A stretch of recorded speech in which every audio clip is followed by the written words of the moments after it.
And ladies and gentlemen, welcome to tonight's live event here at WNFS Broadcasting. It is the Len Voiles Memorial.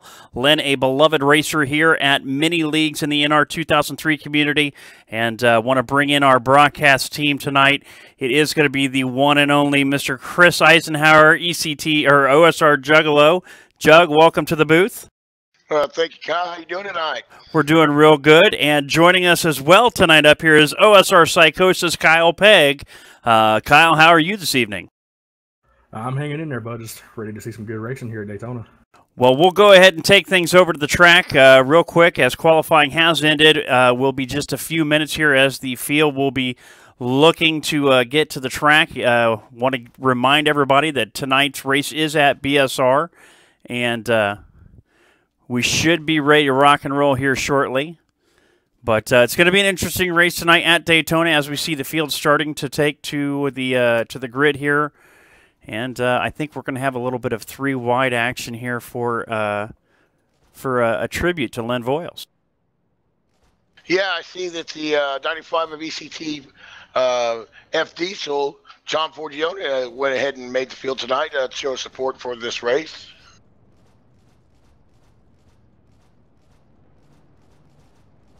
See everybody lining up here. I believe the 68 of BSR Brian Voiles is going to take the head here in honor of his father. There we see the field lining up behind Brian Voiles in his beautiful new Razorbacks ride, painted by BSR Techs. And field getting together. Looks like people are having some frame rate issues. You might see a little bit of stutter here this evening.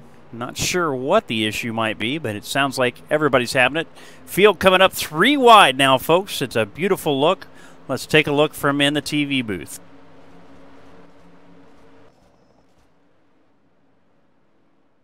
Yeah, I'm noticing that the 68 Brian Voiles got a special scheme tonight. Something he just got painted by BSR Techs, and it's a nice looking truck that he's got out here on the track tonight. That surely is one beautiful ride. Looks good out front. Let's see if he can finish the night there. Absolutely. Looking down through the qualifying, looks like F Diesel came through with a 47.751 out of Bellport, New York, out of the East Coast Thunder stable. Following him in second is the 201 of Killa. That's BSR Texan with a 47.818. Then it's MoMA with a 47.834. Following him is Chevy with a 47.835. Look at this. Same numbers from Steven and Pockets, 47.841. 844 for Spoiler out of the Old School Racing stable. Then it's Hot Rod in 8th place, a 47.847. 848 for Brian Voiles, our title sponsor for tonight, Voiles Trucking, of course. Want to thank them. Want to say hi to the entire Voiles family, including Kathy out there watching at home. So we'll see what happens as the field's starting to come back around. Yeah, like you were talking about John Forgione in that 95 truck, and it's good to see an ECT member over here. Maybe this is one of the things that we can start seeing is that bridge starting to be rebuilt. And we maybe get some of them good drivers from ECT back over here to see some of them hard racing. Either way you look at it, we've got a star-studded field here and some very close qualifying times, and that can only say so much about how close the racing is going to be throughout the night.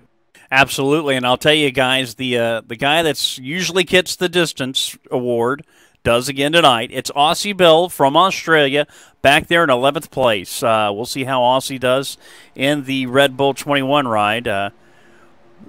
Everybody's talking about how cool this must look from our vantage point. We know it looks great. It looks good from their vantage point. I'll tell you, it's a good time now, guys. Do we have any picks for tonight's race? Jug, what do you think? Well, you know, the typical picks, maybe a 096 of Chevy. He's a strong runner at these super speedway tracks. The 24, you cannot count him out. He's always in the top when it comes down to the end of the race. So we got a few guys, but my pick probably will be the 24 truck. Kyle Pegg, what do you think, brother? Well, you know, these races are usually a real crapshoot. Anybody in this field can win, but you've always got that small group of people that are always running up front. I mean, it could be any of them, but Tonight, I'm going with a little bit of a dark horse. My money's on that number 41 of OSR Spoiler. Oh, the blanket boy. Okay. Well, I tell you, folks, as we see the whole field coming down to the tri-oval, I think really tonight we might see particularly a 201 victory. Killa out there in the front of the midline, as I think the field's going to start picking things up here. Pocket's now coming onto the track. He had a slight delay, but able to get out there. Now, why are you picking the 201 tonight there, Mr. Kyle Willits? Well, Killa's always a strong driver, and just something tells me that we might see that 201 in victory lane. It's always a pretty safe bet. Yeah, but you can't sometimes always go with a safe bet. Like Mr. Pegg was saying, it's kind of a crapshoot when it comes to these big 2.5-mile tracks. So, especially here at Daytona, pit road is going to be the key to tonight, and getting on and off pit road the best you can will be supreme ruler, so to speak. Absolutely. I'll tell you, somebody to see back on the track tonight is driving the 193 or the 93. That is Rick Johnson. Got his PC back up and running, so it's good to see him. That's somebody I guarantee will be a factor in the end of this race. Winner or not, he will be a factor in one way or another. Yeah, he is always a factor when it comes to any kind of track. While we've got a few brief moments here, we've got about 4 minutes left in happy hour. Want to run all the way down through that sponsor list for here at Bomb Squad Racing. Of course, topping the list tonight will be Voiles Trucking. That is Brian and Kathy Voiles bringing tonight's event to you live. Then it's Drunken Cow Jerky. Also, Hello Sunshine Hello, The Medicine Chest, WLS Graphics, and Realtek. So we'll see what happens as we see the field starting to come back around. They're all trying to get a little bit of practice, and we've got one turned around. Right there, the 510 is BSR Steven. Looks like he got clipped a little bit. Got just enough time to get that backup out and ready to roll. Now, I do want to take a shout out for last week's season champions over at OSR Saturday night. The Outlaw Late Models, we did have HB Hardy taking the championship of the short track series. You have to excuse my voice tonight. I'm getting over a little bit of a cold, so it's kind of crackly. But my main sponsor, Stoley's, is going to help me later tonight. Now, who won the season championship, Mr. Willits, as far as Monday night went and Sunday night? Sunday night, I believe to have been Hardy, and this is bad of me, but I think Monday was Axel, if I'm not mistaken. Yes, you're correct. Axel won an Indy and won the championship over there at OSR. So who was it for? For the Tuesday night, we did have a rain out. Yeah, we've had a rain out. But Brian Brainfade, I'm sorry, number 49, I do think he's going to wrap that up next week, this week actually. They're going back to, I think it was Talladega, if I'm not mistaken, and he'll wrap that up. He can't be caught, really, so he will be the series champion. Roger that, and the winner of the AK Series here at Bomb Squad Racing, the AK Rogers Memorial Series, I believe to be none other than Mr. Pockets. Yeah, he wrapped that up in true fashion this week. He went out and did what he could on Friday night, or Thursday night, I'm sorry, and then on Saturday or Friday night he did the same. I think that the OSR poor boy Roger Bevins won that race on Friday night, but Pockets did take the championship home. You know, if this happy hour is any indication, we may have screwed up on our page because yeah, I see that. Number 68 held his own that entire time out front. Well, you know, Brian, no slouch to driving, that's for sure. He's got that beautiful red and white Razorback truck in the 68, and I'm sure he's going to want to take it home in one piece.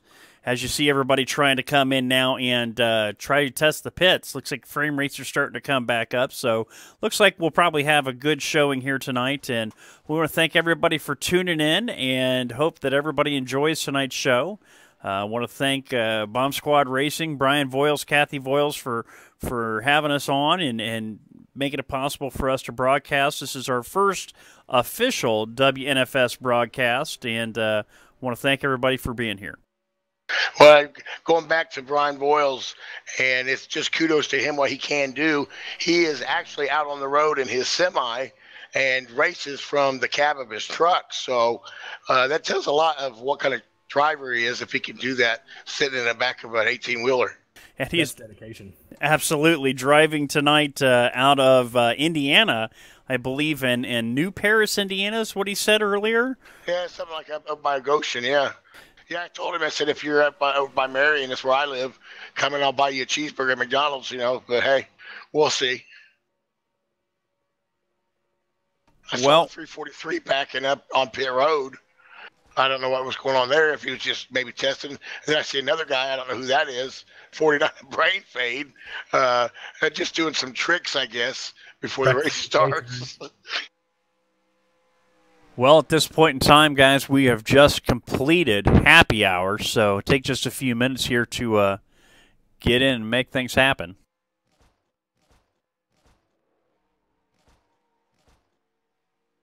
Yeah, we got some exciting things coming up for both BSR and OSR. The beginning of the season for BSR and their 3 Premier Series, the trucks, the Xfinity, and Cup will be starting around the 18th when the real cars get on the track for their season starters.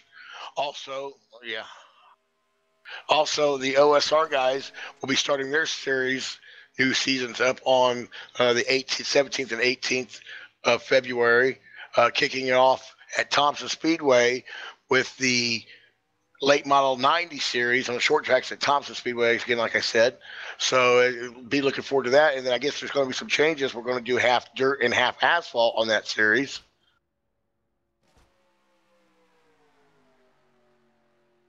That's going to be fun, mixing it up a little bit, different surfaces.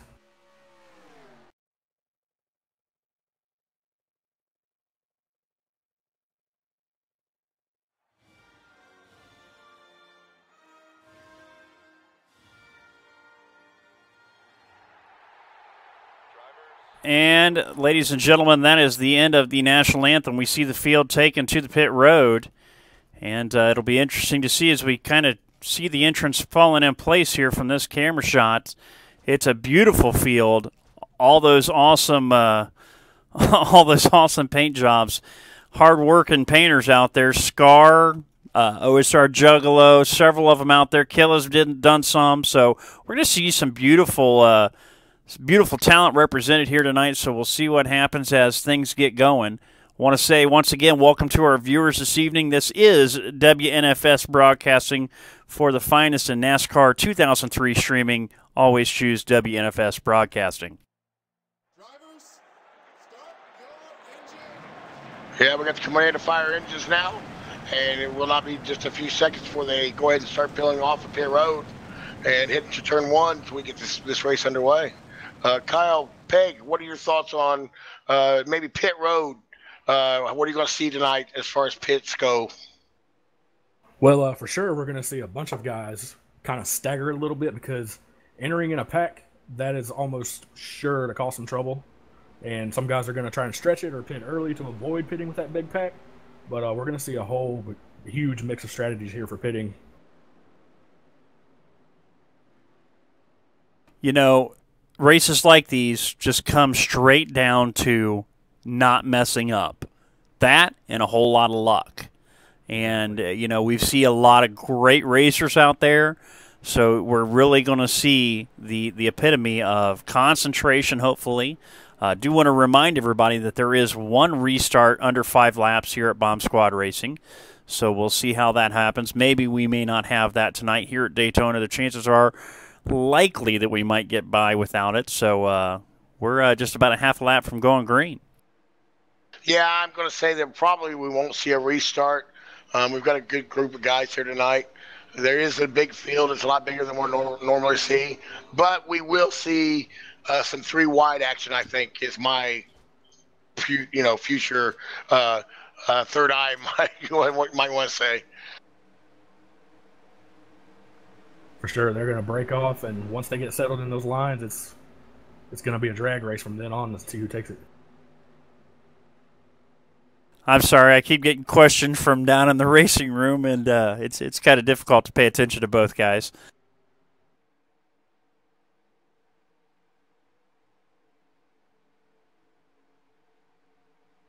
And there goes the pace truck. We're off. It's going to bring John Forgione and the 201 of Killa, bringing this field to the green. Here we go, guys.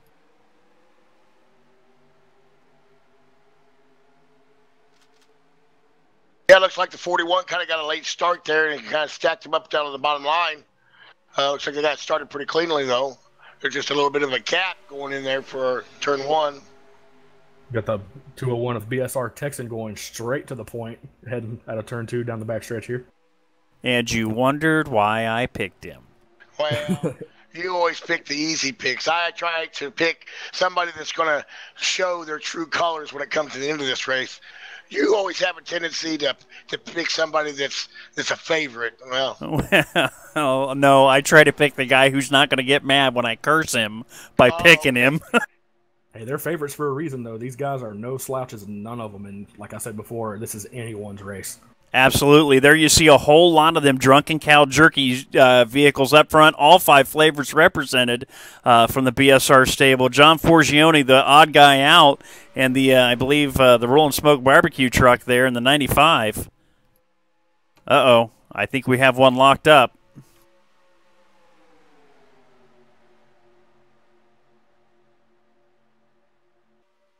Yeah, we've got no yellow, so... It looks like the 29 of Randy Claflin. He's back there by himself, just kind of getting going again, I think. I don't know if there was a problem. I didn't really see what was going on, but he is at quite a few seconds behind right now. That's going to be a tough break for Randy, losing the draft this early in the race, because once you've lost it, it's very difficult to get it back, especially at these plate tracks. As you see this beautiful field snaking through turns 1 and 2, we'll move back a little further in the field here on the camera. 41 of OSR Spoiler. Mid-pack, he's got Rick Johnson outside of him.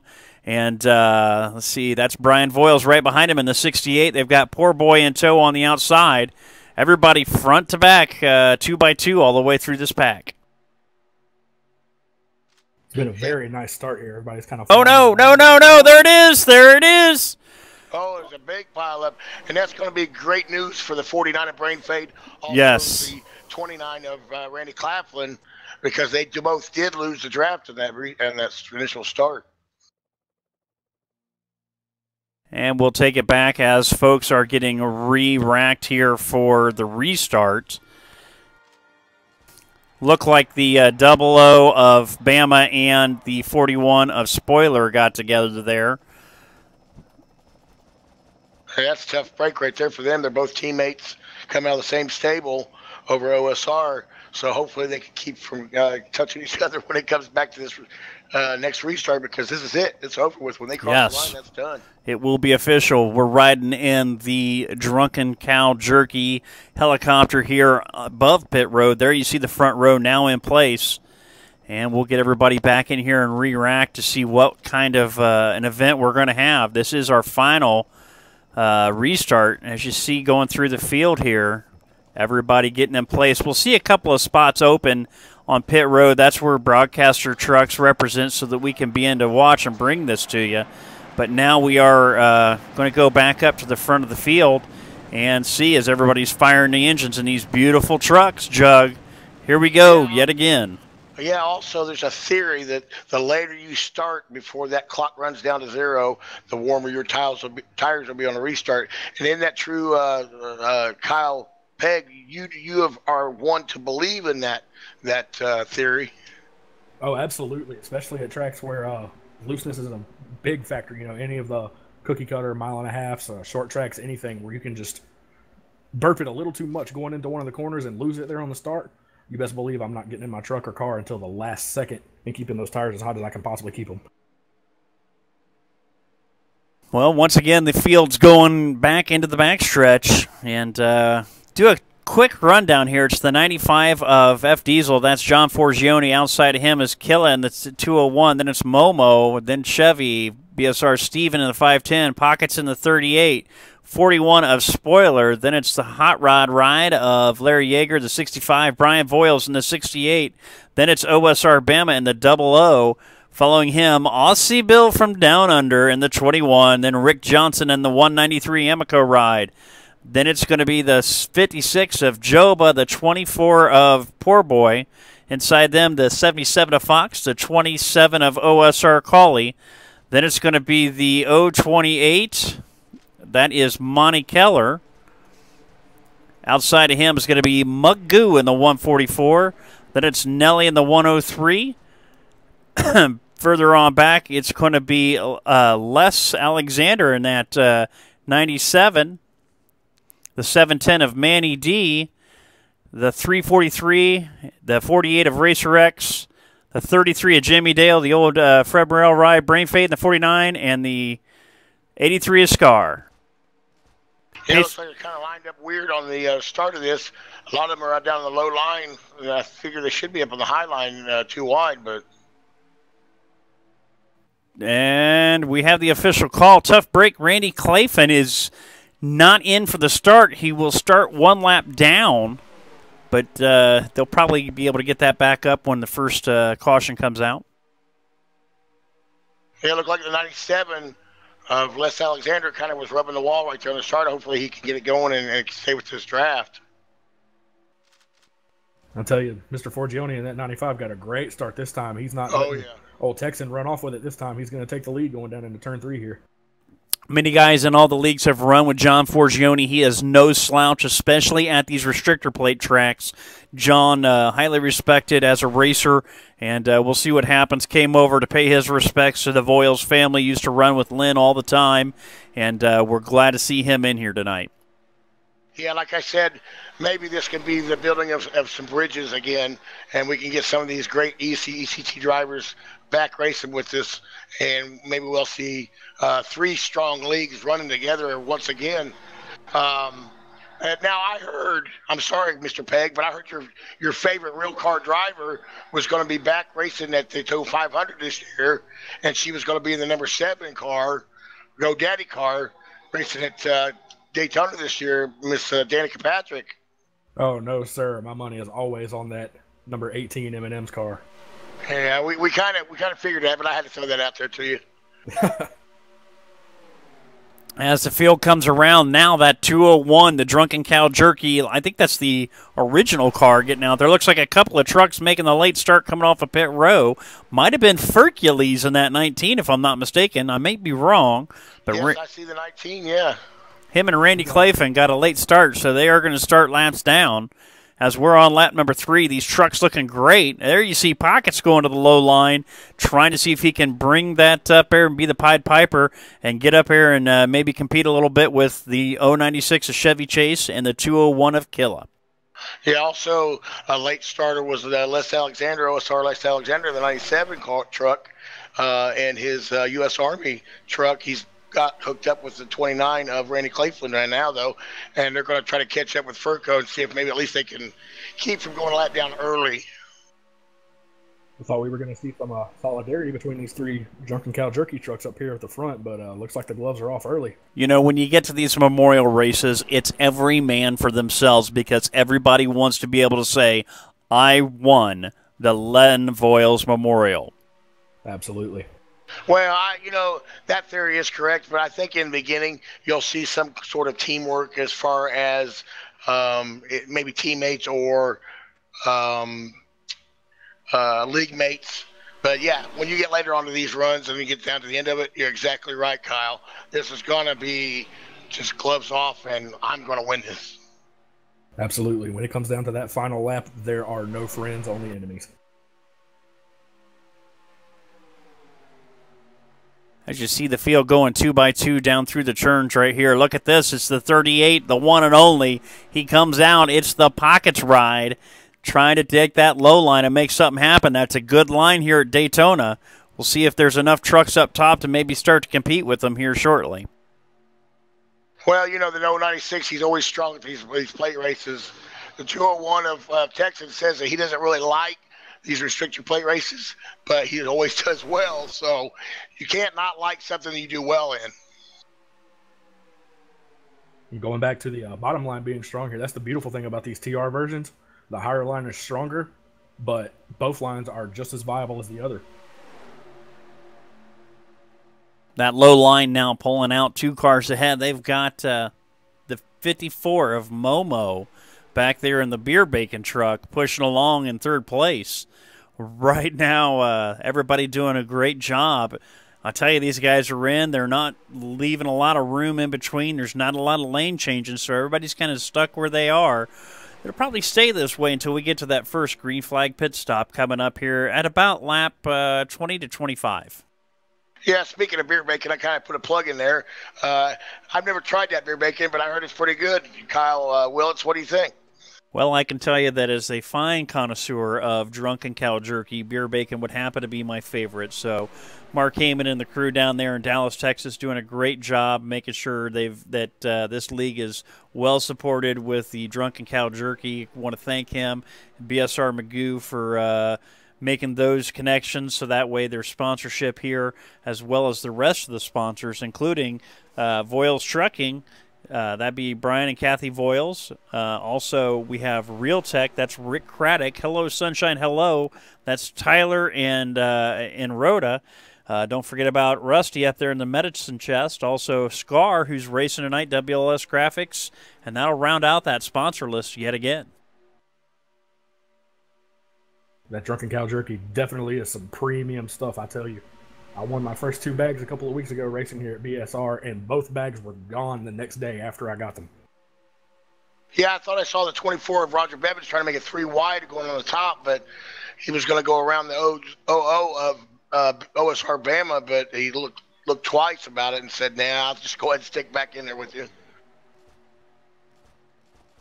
We'll slide back through the field just a little bit here as we take a look around. Driving in the 06 or in the 65, that's Larry Yeager of Yeager Motorsports.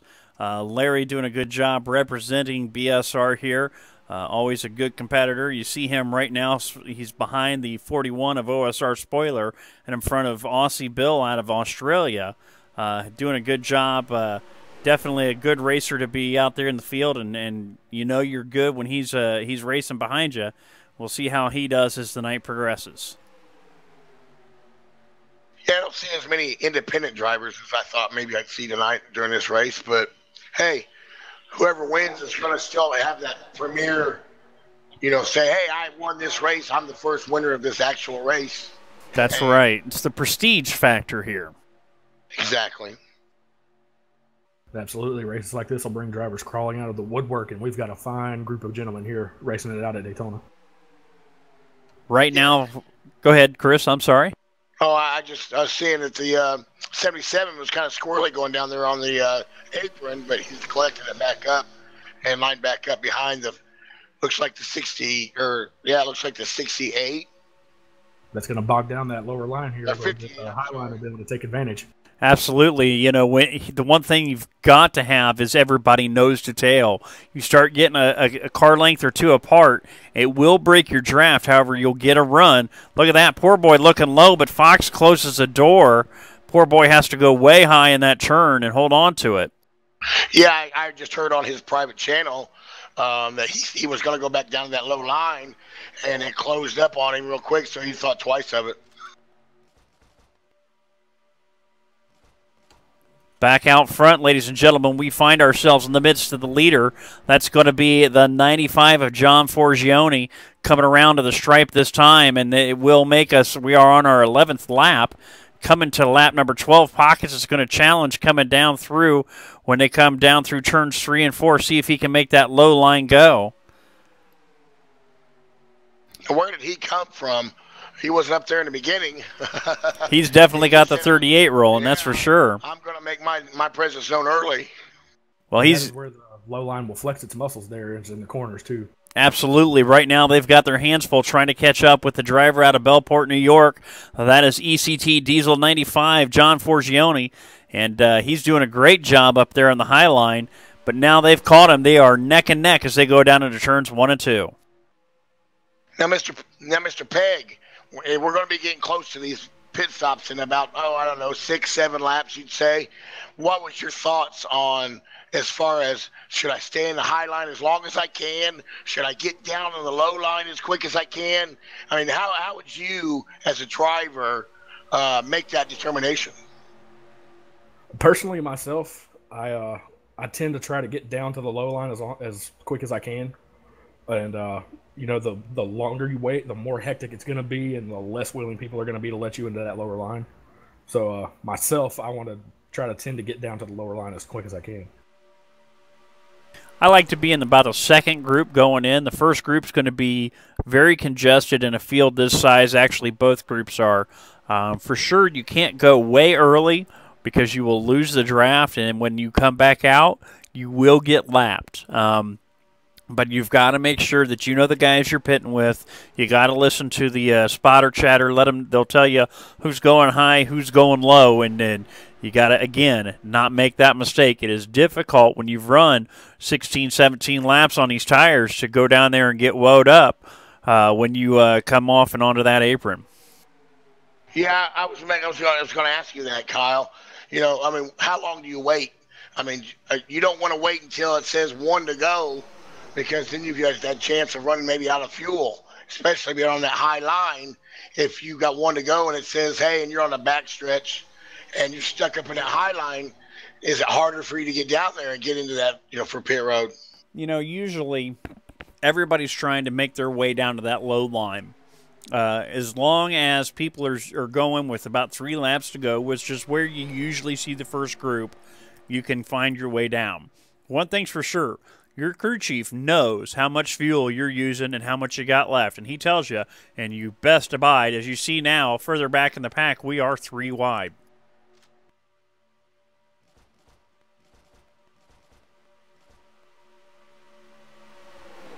It's Rick Johnson and Joba now 3 wide, trying to make that midline work, and it will here at Daytona. These draft races, that midline can get you going quick, but the problem is it's very touchy in there, and you got to make sure that the people that are on, you know, your inside and outside, that they know you. 4 wide, it's going to be a wreck.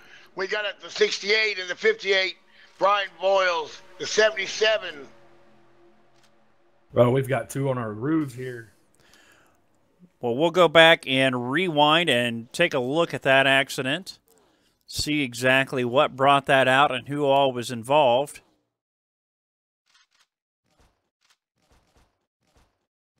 And that just goes to show you here, at any time, anything can happen. You've got to be ready for it at all times. Well, it looked like they were going 3 wide there and maybe even 4 wide there for a second. So absolutely. Like Kyle Willis was saying. You'll see it here. It's the 77 down low. He goes low, but it looks like Joba comes down and collects the 68 of Brian Voiles. A couple of them up in the air. Fox is over on his roof. So is Brian Voiles. That Arkansas Razorback truck got a little on its top. We'll see how the damage goes. Yeah, several people involved. Too. So that's going to be a tough break for Brian Voiles early in this run. On the other hand, however, this will be a good break for Mr. Furco in the 19 and Randy Clayton in the 29. Yes, they dodged the bull tear without going a lap down. They can catch back up with the field, get it restacked, and start over fresh. Well, we'll go back up here to the front of the field and see as folks are starting to head their way into pit lane now, coming down off of turn number 4 should be this time. So we'll see how they do. Yeah, I'm hearing reports that the 24 does have damage also. Yeah, I caught the tail end of that. It looks like he may have made a little contact with one of the trucks. It shouldn't be too bad from what I saw, but I didn't catch the entire thing. We'll take a look on this pit lane camera as we see. Looks like that is the 77 to Fox coming out as most of the field is starting to come in now.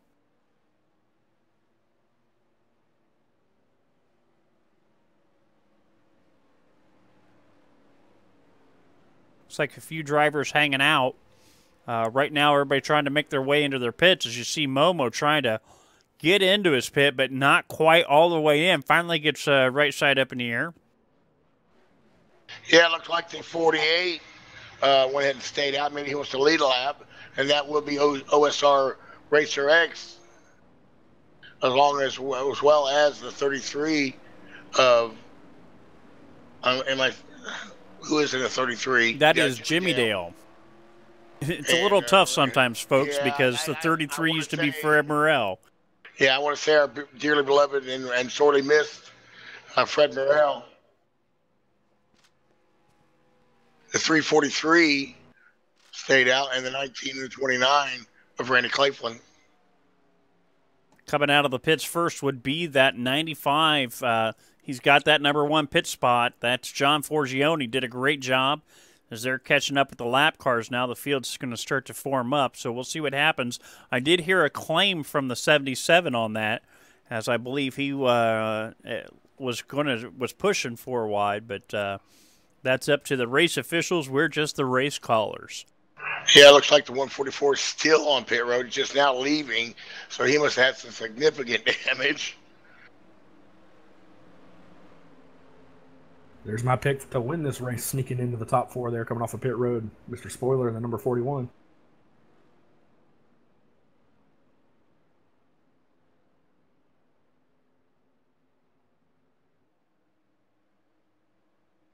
As we see those folks coming in right now, it's the 19, the 29, the 33. Some of those guys who weren't able to make the start will get a lap back, so the field going to suck up here behind the 48 of Dage Soja in the pace car. Of course, you want to make sure that when you go in, unless you've been involved in one of those incidents, that you've got the tire change turned off. You don't need it here at Daytona, at least in the first pit stop. Saves you time, and it gets you track position. Yeah, I mean, tires are not really as important here at Daytona or Talladega as they would maybe at Atlanta or California. But at the end of the run, at the end of the night, you probably will have to change to at least right sides.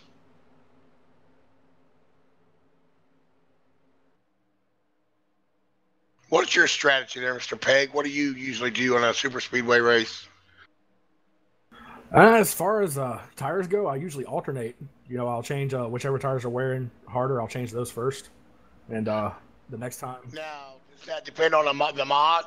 Because I know in the cut mod, on a full tank of fuel, you can't get 4 tires on a full pit stop. Guys, we've got our race leader here with us, John Forgione. John, how you doing tonight? Hey, fine. I'm doing fine. I'm surprised, but I'm doing good. You qualified front of the field. What's it like out there tonight? Oh, it's competitive, all right. Believe me, it's a little tough out here. But I haven't been in the middle yet. But up front, it's been racy. Now, John, as an ambassador for ECT, you haven't ran with these guys for quite some time. How does it feel to be back in the clutches and the competition with some of these top echelon drivers that you haven't raced with for a while? Yeah, I'm a little rusty with this, but I'm getting in the groove now. Everybody's the same. Everybody's respectful. So it's the same as like I never left. So thank God for that. John, we're likely to see the lights go off here on the pace truck, but real quick, what's it like to be in here in the Lynn Boyles Memorial? I know you raced with him in the past. Tell us a little bit about it. Well, I'm really happy. I know Lynn. Geez, I knew Lynn long time. We were teammates way back in the day, And it was really sad to hear his passing. When he did pass, and Brian was cordial enough to get me hooked up here with this today, and I can't thank him enough.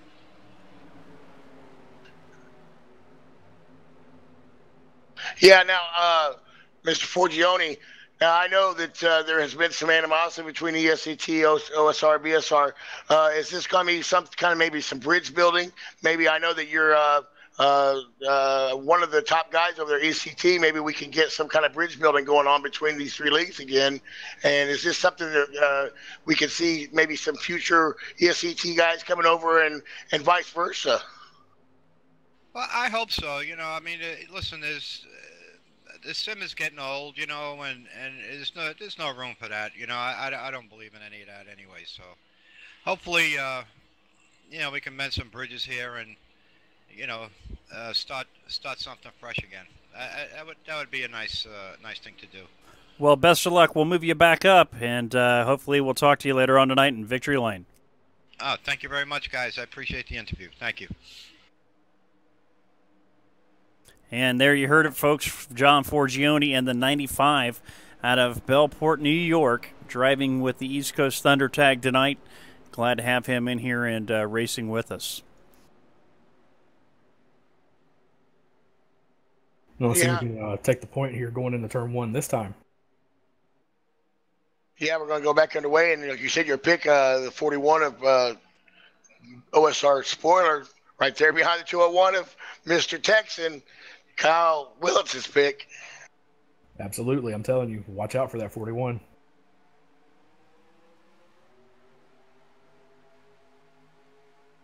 Pace car's off, and we're back to green here, folks, as you see him heading down through into out of the tri-oval into turn 1. It's going to be a nice little look at the field as we send him into the backstretch.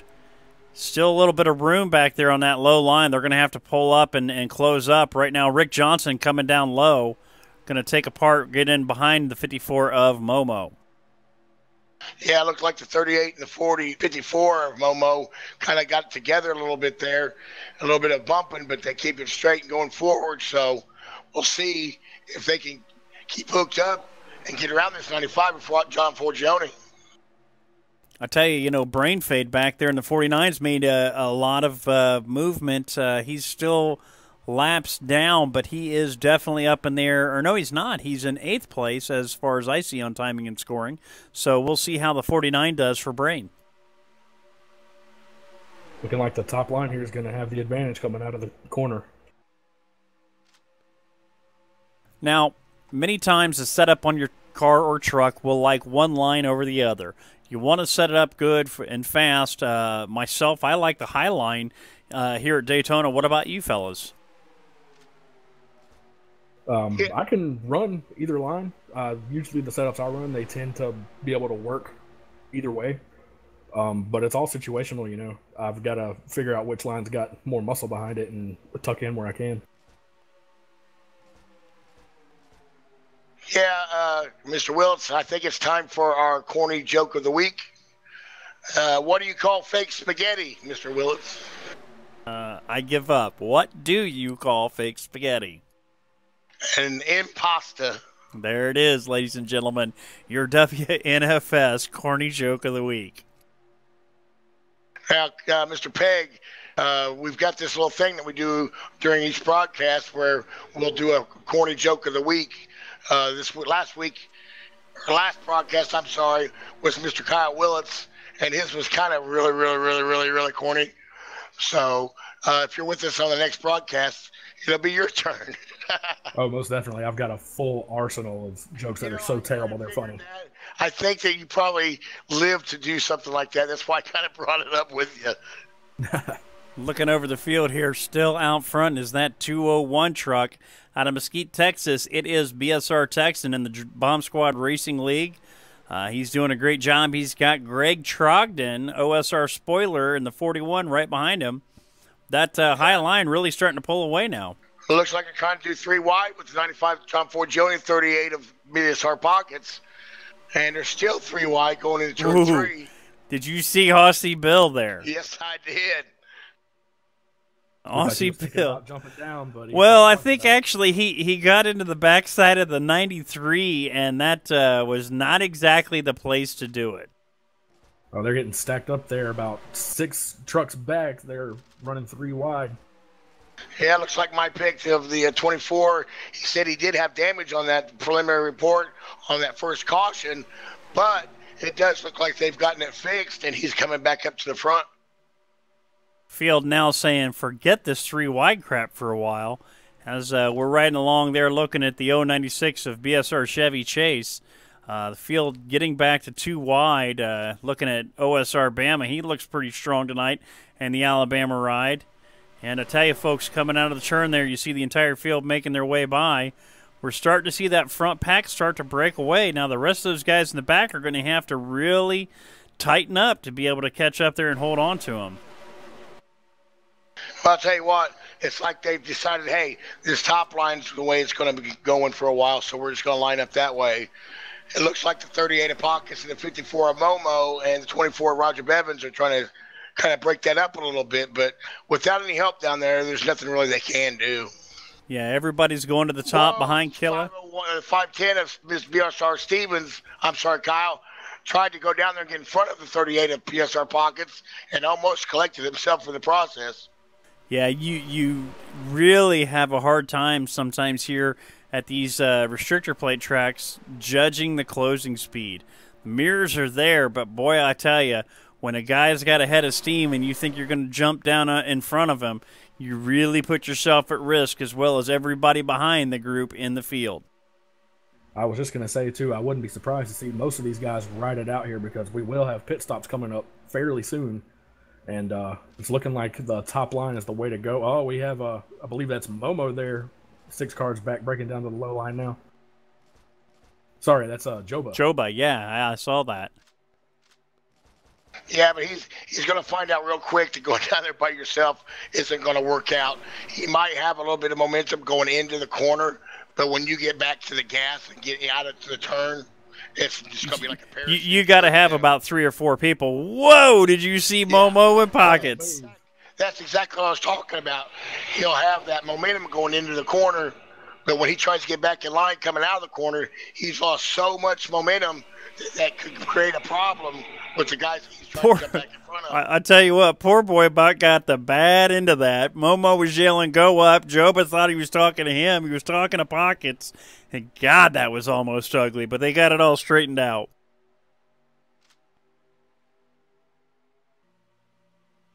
And here is where I think some of these guys will finally, hopefully, ride it out until the next pit stop to avoid any scares like that. See, I don't agree with that because it's just a true racer mentality to try to get every position you can as long as you can, especially with these memorial races or special events. They wanted to prove to everybody else that, hey, I can be up front. I can lead all these laps. Absolutely. Well, moved into the booth with us now tonight, ladies and gentlemen, it is our sponsor for tonight's for the event, Brian Voiles. Brian, tell us what's going on, brother. Oh, man. Oh, we got a lot of damage here just trying to hang on to the back of the pack, but I don't think we're going to have anything for them tonight. We're just going to try to hang in here and make her last as long as we can.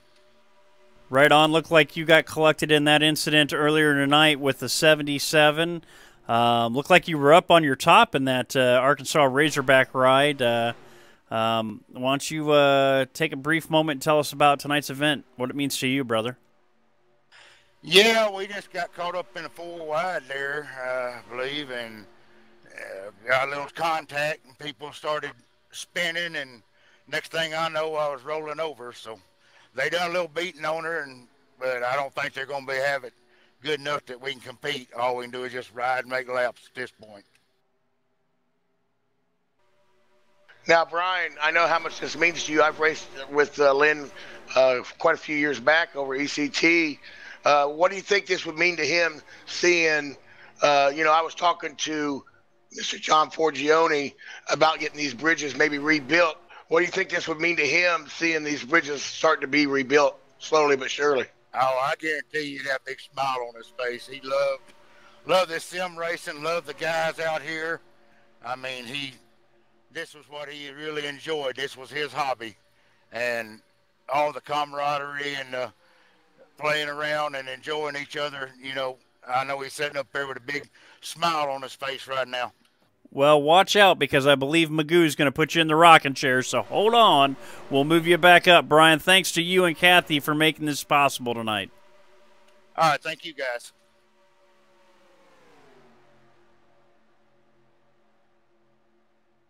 And Brian doing the best he can, talking to us in Race Reporter there. Him and Kathy, the sponsors for tonight's event with Voiles Trucking. Want to thank them as well as the rest of our sponsors. As long as I can get the cat off the sponsor list, it's going to be Drunken Cow Jerky. Also, the Medicine Chest, WLS Graphics, Hello Sunshine, Hello Real Tech, and of course, last but certainly not least, again, we're going to mention Voiles Trucking. Kyle, Jug, I'm still fairly new to the whole sim racing thing. I've only been at this for right about 3 years now. And I never had the privilege to race with Lynn Boyles, but from everything I've heard and from what I'm seeing here tonight with all the camaraderie, he was definitely a special person. So I want to send my condolences out to Brian and his family, and this is all for him.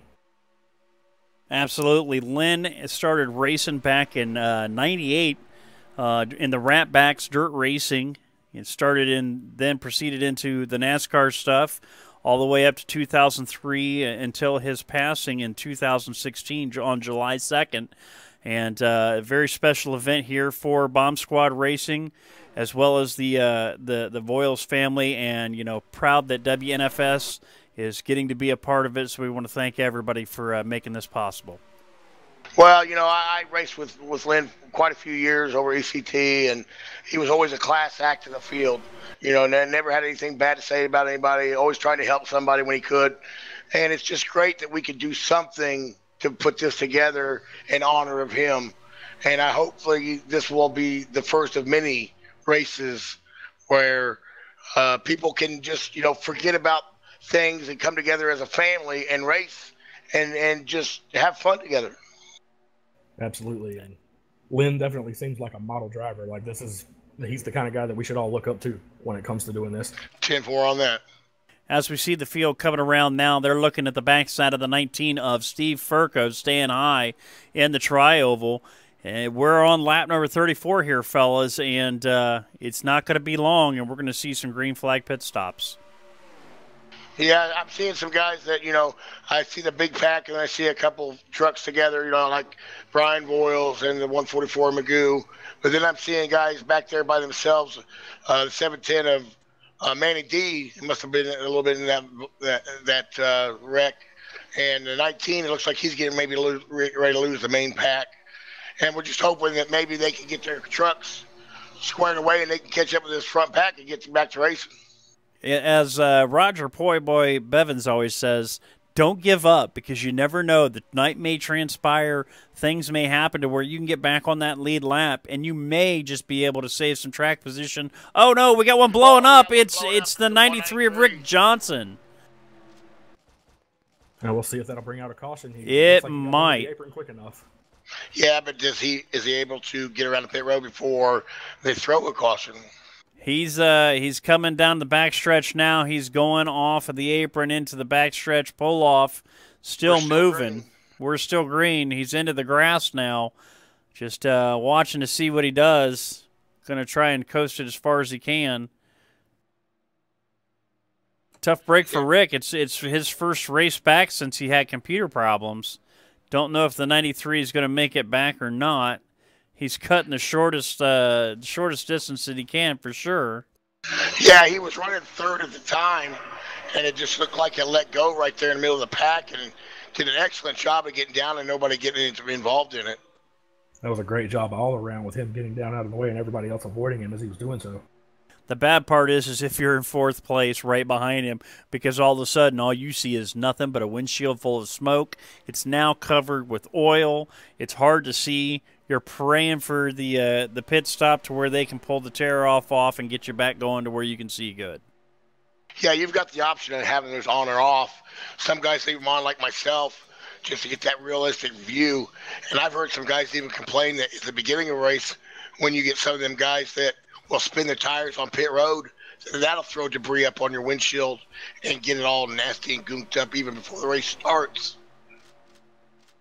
And this brings me back to an earlier point we made before the first caution when we had pit stops coming up. Just want to take a look right now. Riding on the top of the roof of BSR Scar, sporting the new Drunken Cow Jerky Racing logo. Looks awesome. Want to give a shout out to the Heyman Brothers, Mark, down there with the folks in Dallas for creating that stuff. I don't think it's going to be too long, guys, before we start seeing these pit stops. Right, and back to what you were saying earlier before the first caution about pitting too early.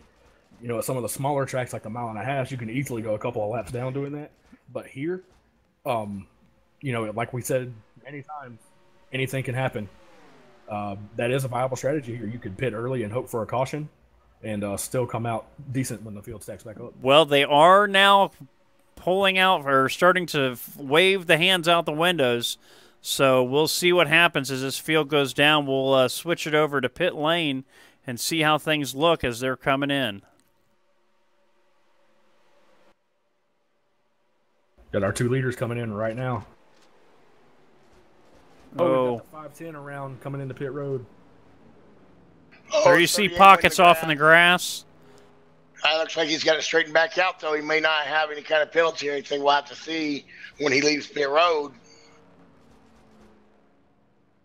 I think we're going to see maybe a commitment cone violation there. We might also see some speeding penalties. Now, this is one of those tracks that you can hot pit, which means that you can come in fast as long as you get it down to 55 before you get to the line. So we'll have to see. Field's starting to come back out of those pits. There you see Killa coming out of that second spot. He takes it straight across the line. I'm not hearing any penalties yet. Looked like the 41 Sporter got out pretty clean. He's right behind Killa in the 201. First, yeah, I was going to say first group's out, next group's coming in.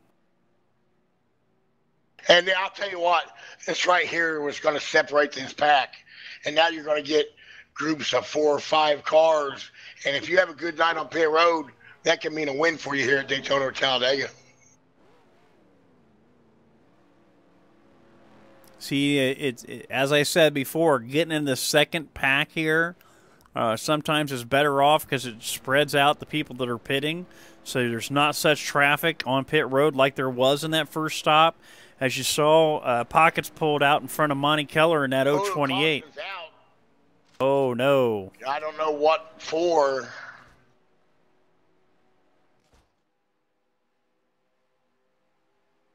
I don't see it. It must be debris because I don't see any cars or trucks around. We'll rewind and take a look and see what we can find. I'm not seeing anything on chatter as far as chat goes.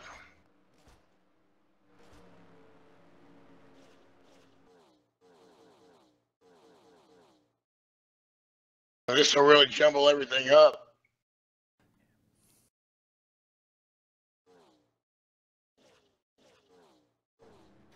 Yeah, unfortunately, I think you're right. I think it is a debris caution. We'll take one more look. Seen a lot of trucks going around the pace truck, so. This is where the confusion can be. We'll take it back up to the track now and see what we can make happen. Right now with that 83 of BSR Scar, the 48, I believe, is going to be our lucky dog. That's Dave Soja out of the OSR racing camp. We'll see. It looks like right now Chevy Chase is who it is showing as our leader. So we'll see what happens. Everything shakes out. Or not. One thing is for certain, this will throw out the breakaway strategy. Everybody will be grouped back up just like they were here. Exactly, yeah. It will do that until the next set of green flag pit stops come to fruition.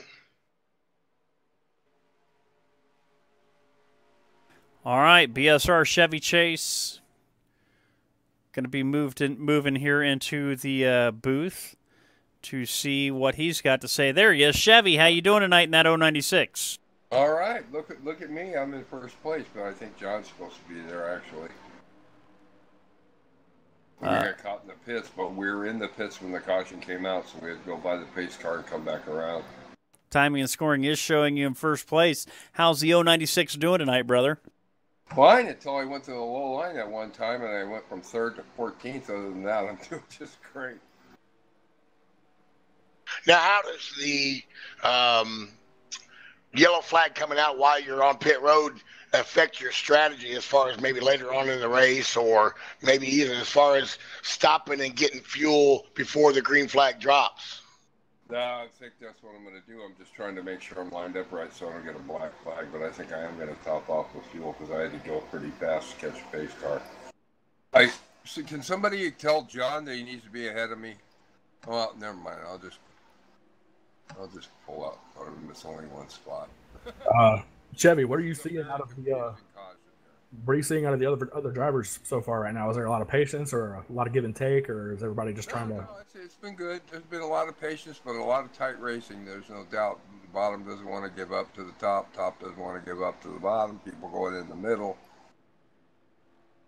Everybody's being fairly aggressive, but it's been clean. Well, Chevy, we wish you the best of luck. We'll go ahead and move you back up so you can communicate with the rest of the field, and maybe we'll be talking to you later on tonight, bud. Good luck. Good luck, All right, Chevy. thanks, guys. Have a good race.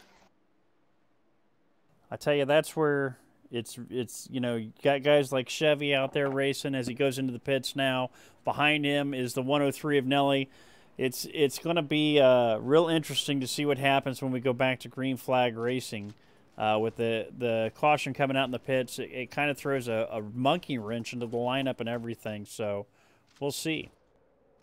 Yeah, when you got guys already on pit road, when the caution comes out, and you got guys that already pitted, guys that haven't pitted, it's nice to have that computer to kind of figure it out for you. But sometimes it does even get it wrong. So you just got to be mindful and listen to what everybody else is doing around you, and hopefully you can get everything straightened out and back to where you need to be, and get back at it and try for the win. I believe our lucky dog is this 48 of Dave Soja there.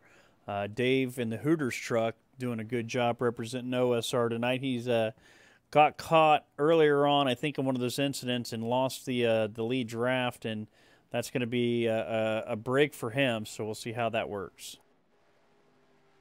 And it's looking fairly rounded here as far as our picks go. We've had Texan up front, we've had Spoiler up front, and now look here, starting on the front of the inside line on this restart, if things don't change, will be the number 24 of Poor Boy, Roger Bevins. And whose pick was that, Mr. Peg? That would be yours. Whatever you do, don't break your arm patting yourself on the back. You know, I can't do that right now. I'm about 3/4 away through a bottle of Stolies tonight, so I'm going to do what I can to finish this broadcast in one piece. I understand. Well, you're doing a great job. I want to thank both of you gentlemen. As we come up to lap number 47 here in just a few moments, ladies and gentlemen, we will do a lap of silence in honor of the late Lynn Voiles. Lynn was born in November 30th, 1945, passing this earth July 2nd of 2016, a racer, a father, and a friend. And we all think of Lynn as we race tonight, and want to say thank you to the entire Voiles family, and our thoughts and prayers are with you guys.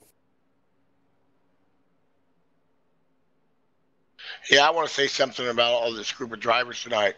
As far as minding their P's and Q's, it seems like everybody's done their part tonight, really. We've not really had a lot of, bumping and grinding, as far as, so to speak, is what we usually do on some of these bigger tracks. Yeah, sometimes it seems like we're at Bristol when it comes to Talladega and Daytona, but tonight they're really actually showing some restraint, and maybe it won't get hectic until, late in the run. And yeah, see, it's been mixed up a little bit here now, too. Two of the leaders pitted. Now we've got the number 24, Poor Boy, taking the lead. And Scar right beside him. Absolutely. And we've got Pockets in third, BSR Steven in fourth, and rounding out the top five is Bubba J in the 343. Yeah, I'm going to have to take a shout out to the 510 of Mr. PSR Steven. He's not always up front, at the beginning or the middle of these races, but sometimes when you see him at the end of these races, you got to kind of look at him and say, oh, yeah, hold on, here he comes. Because I've seen him run real strong at the end of some of these, bigger tracks. He knows where to put that truck when it counts. It's good to see the 343 of BSR Bubba J up there in the top five. There you see on the dirt car back there, and red dirt truck, behind the 38 of Pockets. We're going to get this field back to green flag racing here on the beginning of lap number 45. Yeah, 343 comes out of the Juggalo paint booth. Just want to pat myself on the back for that one again.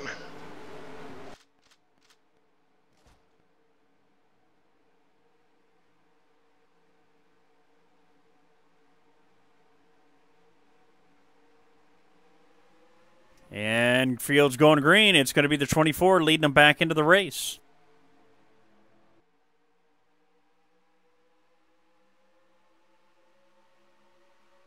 And look at that poor boy getting kind of freight trained on the low line there, Juggalo.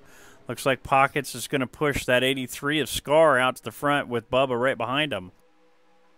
Well, you know, Pockets is one of those guys that when he gets up front and he gets hungry, it's hard to get around him. And the 24 probably just wasn't ready for that. So, you know, it's still a long race to go. So we'll see what happens. Absolutely. I would venture as far as to call Pockets this league's Ryan Newman as far as being one of the hardest people to pass out there. Now, I don't know. There's a couple guys out there that will race you if it's lap 1 or if it's lap 40. But, yeah, all of them are really good drivers, though, when it comes to that. Right now, your leader, ladies and gentlemen, in the 83, the owner of WLS Graphics, that is Tim Scarborough. And he is currently leading this field around here out of Little Rock, Arkansas for the Bomb Squad Racing Camp. Now got a challenge to the low side by Pockets, who's saying, nope, I'm going to lead this lap. Ladies and gentlemen, as we come into turn number 3, I want to let you know that we are going to do a few silent laps, starting with lap number 47 to honor the former driver of the 47, tonight's namesake for the race, Mr. Lynn Voiles.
And ladies and gentlemen, thank you for giving us the chance to honor one of the former racers here in the NASCAR 2003 community. That would be Lynn Voiles.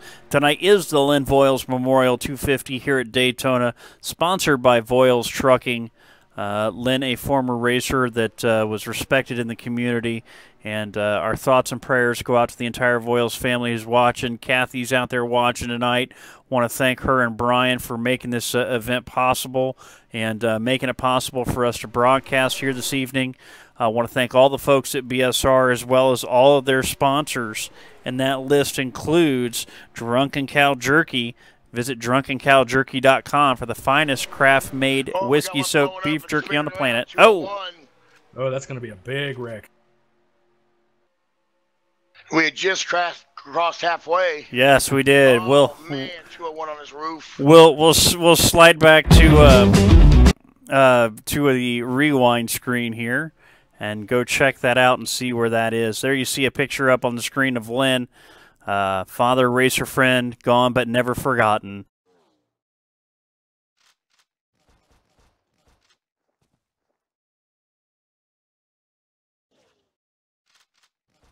And we'll take it back live here. As you see, we're riding with the 201. Looks like the 28 may have gotten a little help from him, but Boy, the whole field, that is definitely the big Yeah. one there. Yeah, that's a 028 of Monte Killa. Looks like he lost an engine, and it just stacked everybody up, Kyle Pegg. Yeah, that was just a wrong place, wrong time for everyone else. There was really not much everybody else could do at that point. We see about roughly 12 or 13 trucks in there. There's at least half the field involved in that one. And somebody that's involved that's been a strong runner all night is that 95 of John Forgione. Tough break for him, but when we go back to the track, live behind the pace car, it's going to be the 41 Van Halen truck of OSR Spoiler.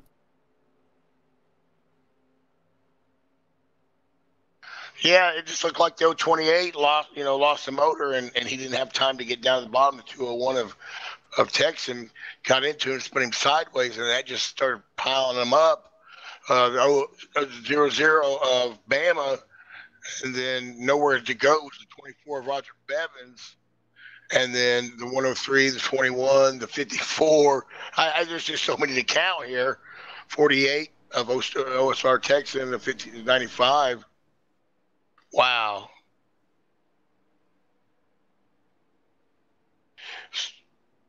So, Mr. Spoiler, halfway through this race, you're out front. Hey, nice place to be when this big wreck came out. Yeah, I got lucky and made that move there. Just seemed like right at the right time. Well, now, what is your strategy for the rest of this race, knowing that probably half this field's not going to be worth salt's earth, so to speak, when it comes back to this green flag? Well, my strategy is stay out of trouble, stay up front, and just hope to make it to the end. That's, a lot of it is strategy, but a lot of it's luck in a race like this. You gotta just hope to make it to the end. Well, absolutely. So far, you've been playing your cards right, and you definitely played them right there. And what do you think? What do you expect to see from here on out? Do you expect to see a little more aggression now that some of the field's gone, or do you expect everybody to lay back a little bit? Well, we got 50 laps left, 49 laps left. I still think that there's going to be some easy going right now, and then I think, like I said, right there, probably with 20 to go, you're going to start seeing a little bit more strategy start playing out, some teams work going on, and people working together a lot more. Real quick. I'm sorry. I'm sorry about that. I didn't know you were back, Kyle. Sorry. And I've been pushing this all night. I seen that the ECT driver of Mr. John Forgione was up front and got the pole tonight, and you're talking about working together. What's this mean to you to see an ECT driver over here supporting this BSR race, and maybe in future endeavors, maybe building some bridges and getting back to the way it used to be? Well, the main thing is we're all here for the memorial of Lynn Voles, and whether you're ECT, OSR, BSR, whatever, that's why you're here, and I'm glad to see him to come over, John to come over and show his respects to the memorial of Lynn Voles. I'd like to see. I'd like to see more of this go on where, like you said, maybe we start building some bridges and mending some fences and we all, support each other a lot more. That'd be great. I still have a lot of love for ECT. I'd like to see, hopefully maybe one day we can do something. All right, Greg. All right, guys, hey, I can't wait to hear the broadcast, guys. I'm looking forward to it. I thank y'all for putting this on for us. Well, absolutely. And, keep that 41 going straight. Yeah, y'all brush your teeth. Yeah, you too, brother. This thing, keep it clean and keep it out front. Thank you, Kyle. I appreciate the support, buddy. Yes, sir. All right, Greg Trogdon for you folks, the leader of the OSR camp. Good to have him up here in the booth. But ladies and gentlemen, look at this up front on the number one spot in the Lynn Voiles Memorial. It is the 33, driven by Jimmy Dale, the old Fred Morrell, ECT Fredo ride. That's awesome to see up there, and good to see Jimmy Dale up there making that happen. Yeah, it is good to see him up there and making a good, strong showing. I'd like to apologize to you there, Kyle. Didn't mean to walk all over you during that interview, but we didn't know you were, back in the booth, just so to speak. But yeah, as far as all these drivers go, they're top of the line for me.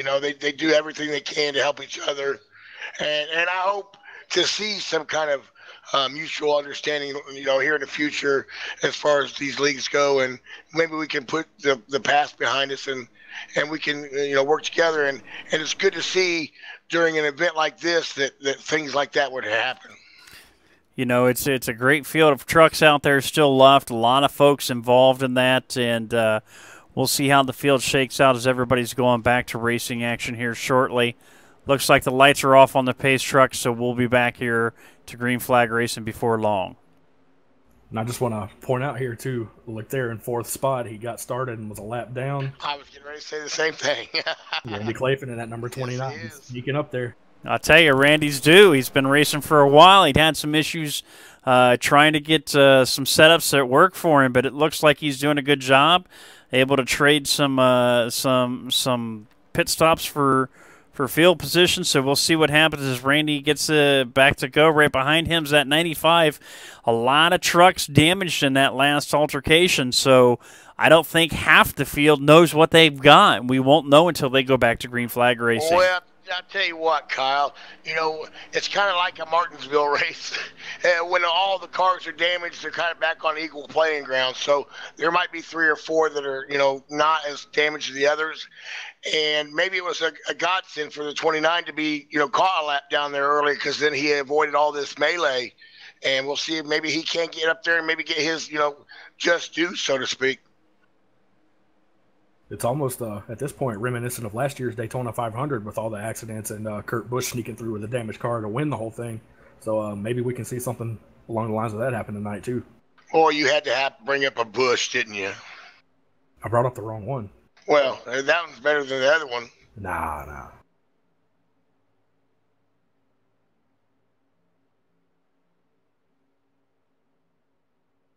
As we're getting ready to go green here, the 83 was looking still strong, and somewhere out of nowhere, the 343 is back up there right behind the 41 of Mr. Spoiler. So we'll see if we can't get some good green flag running here.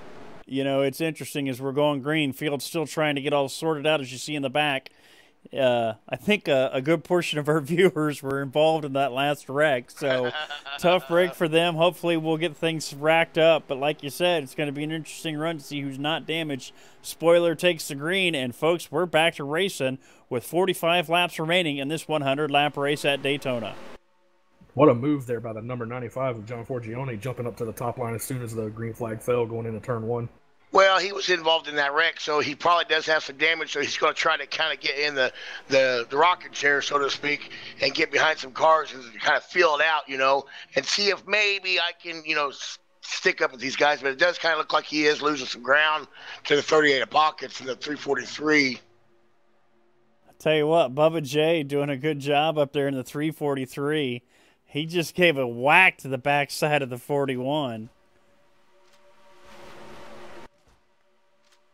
Yeah, Pockets is always he'll not be even anywhere near let's say front to mid pack until late in this race, and he's kind of like a Kevin Harvick. He just waits till the end. As it's interesting, folks. I have the privilege of being able to listen to the broadcast as we speak, but I'm also in the race room in my other ear, and the amount of respect that you have between these drivers is stupendous. As you see Pockets and Spoiler, the leaders of the OSR, BSR leagues, up there battling it out on the front row. We'll see what happens. Looks like Pockets may get this one at the stripe. I don't know. Trogdon firing back on the high side. By just about half a truck length there. Trogdon got that one. Yeah, I want to go ahead and mention the notables that have retired during this race or are a lap down. Manny D in 20th, 21 in Cully lap down.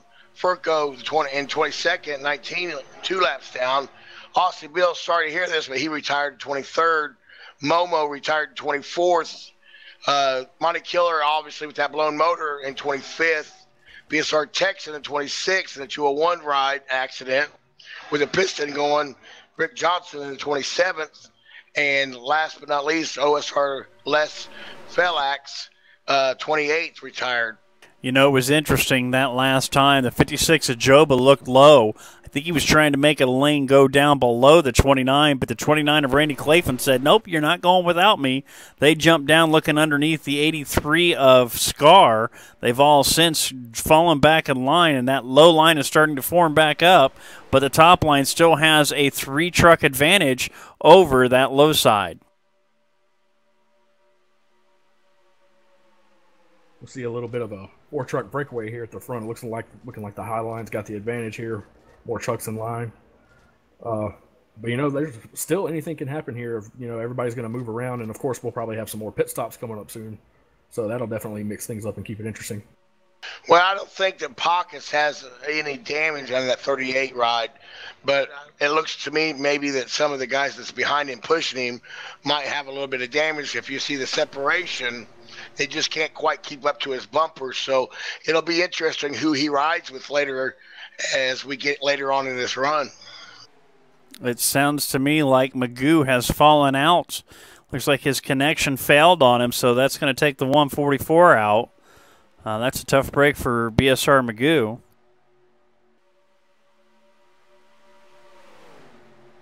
Now, the 38 has a way to get back up in the top group right now, but I don't know if he's going to do that or not. There's a little bit of separation between the 49 of Brain Fade and the 510 of Mr. BSR Steven. So we'll see if he sticks on the bottom.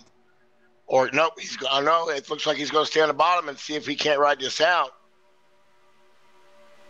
You might expect some of the, maybe 1 or 2 of the guys in the top 4 there to jump down too and try and take this lead away from Greg Trogdon.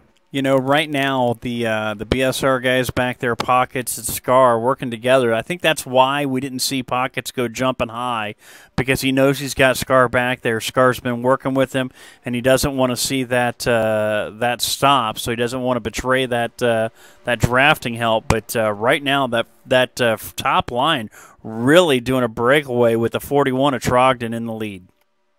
You know, I was sitting there thinking that same thing, and also the 95 John Forgione. You saw him on his roof earlier, and he's in third, right in front of the 49 of BSR Brain Fade. So his truck must have not have got as much damage as we thought it was. Look at this, now commanding the lower line. It's going to be the 48. That's Dave Soja out of the OSR Racing Camp. Dave and the Hooters ride in front of Pockets. Oh, no, Pockets will go to the midline. They're going to hang him out to dry.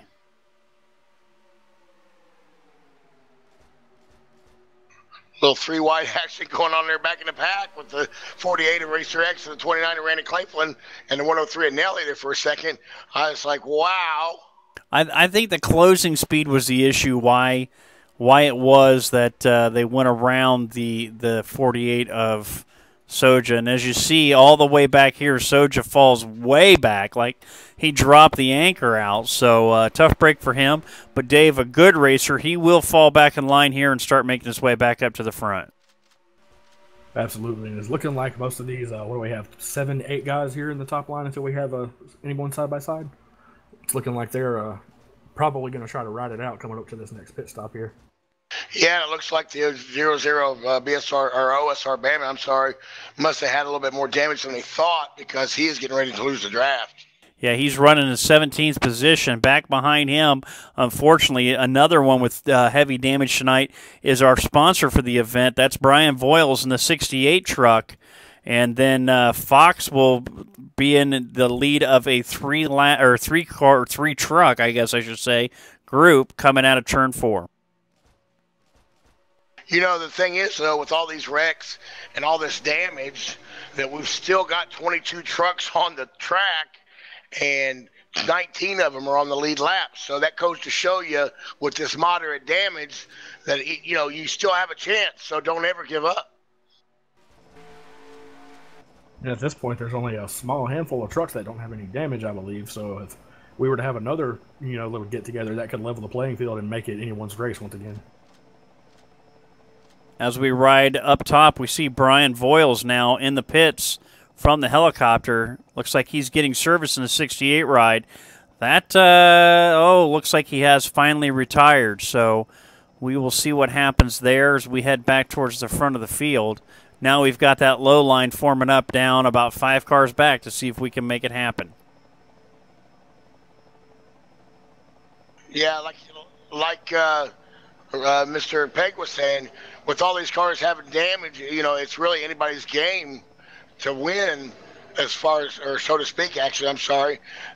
You've got maybe 3 or 4 in the front that don't have damage, but with all these other cars lined up, if they could do something, they could still overcome this damage and still pass these guys.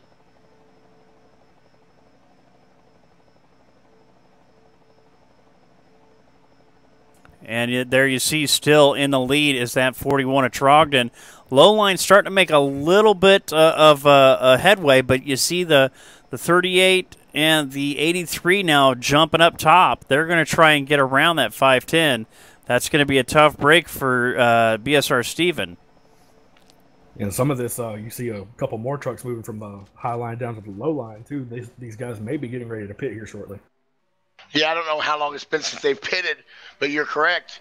They want to try to get as slow as they can, as fast as they can, so they can get down there and get on pit road as cleanly as possible.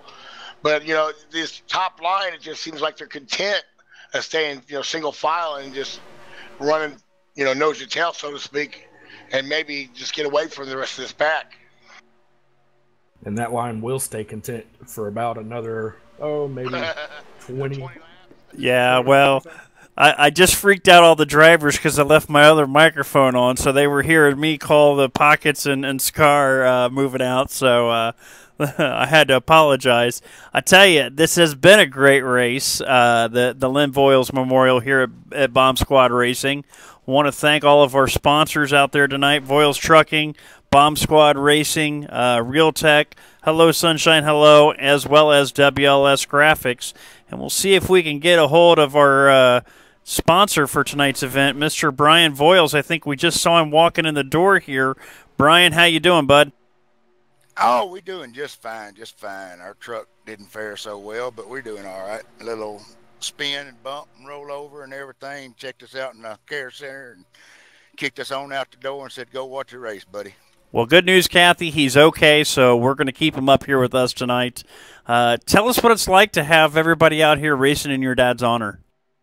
Boy, I tell you what, it's just a feeling that you can't hardly describe. And I know it, as much as he loved this and loved doing this and as many of these races as he's won and pushed and been, he absolutely enjoyed it. I know he's got a big smile.